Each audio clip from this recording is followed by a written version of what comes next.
Hello! Aujourd'hui on s'intéresse à la machine à coudre. T'as pas filmé?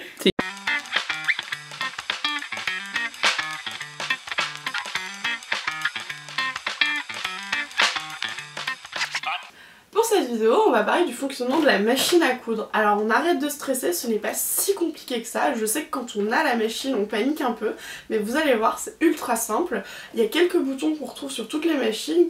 Aujourd'hui, on a une Pfaff Classic Steel qui a plus de 15 ans, mais elle a quand même les mêmes boutons de base que sur les machines que vous avez aujourd'hui.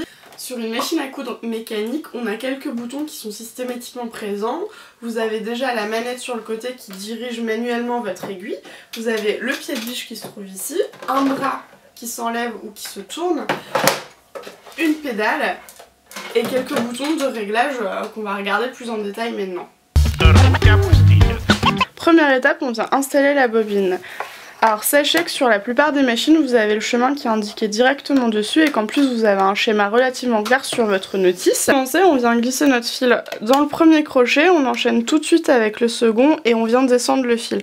Il va remonter naturellement puisqu'il n'a pas le choix et on va devoir le passer dans un dernier crochet qui se trouve ici. S'il n'apparaît pas, c'est qu'il faut juste tourner la manette et vous allez voir qu'il ressort naturellement.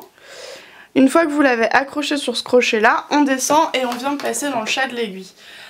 Petite astuce, si vous avez du mal à passer votre fil, c'est qu'il faut sans doute le couper et vous pouvez l'humidifier légèrement sur le bout pour le passer dans l'aiguille. On va s'attaquer à la canette. Alors pour trouver l'emplacement de la canette, vous l'avez en général ici, sous votre aiguille. Alors soit vous avez un accès comme moi avec un clapet, soit vous avez l'accès ici.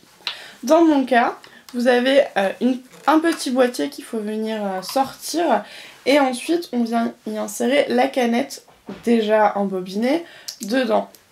Pour enclencher le fil, vous avez une petite rainure ici dans laquelle il faut glisser le fil et un dernier crochet juste ici. Une fois qu'elle est enclenchée, il ne vous reste plus qu'à l'insérer dans la machine et n'hésitez pas à vous aider de la petite manette. Il ne vous reste donc plus qu'à sortir le fil de ce côté-là et pour ça vous allez prendre votre fil du dessus, le tenir fermement et venir faire un tour entier avec votre manette sur le côté pour que l'aiguille vienne accrocher le fil de votre canette. Une fois que la boucle apparaît, il suffit plus que de sortir le fil et vous êtes prêt à coudre. Avant de vous attaquer à votre première couture, il va falloir sélectionner le point. En général, vous allez commencer par un point droit. Donc sur ma machine, vous avez un schéma ici qui nous indique tous les points que je peux faire avec les lettres en dessous pour pouvoir régler. Donc moi, je vais vouloir faire un point droit. Je vais donc me mettre en E et j'ai ma molette de réglage ici. Sur les machines les plus récentes, en général, vous avez le petit schéma qui est directement sur la molette. Donc vous avez juste à sélectionner votre point. Ensuite, on va régler la longueur du point avec cette molette. En général, on peut régler le point entre 1 et 6. Le plus souvent, on place le point entre 2 et 3. Juste au-dessus, vous avez le bouton pour faire le point d'arrêt. En couture, il est vraiment important de penser à faire un point d'arrêt au début et à la fin pour solidifier votre couture et éviter qu'elle ne se découse à force de le manipuler. Après avoir réglé la longueur du point, il est important de vérifier que la largeur du point est sur 0 si vous voulez faire une couture droite.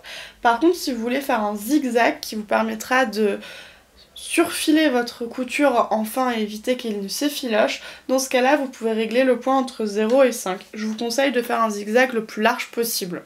Et voilà, maintenant que vous connaissez les bases de votre machine à coudre, il n'y a plus qu'à coudre.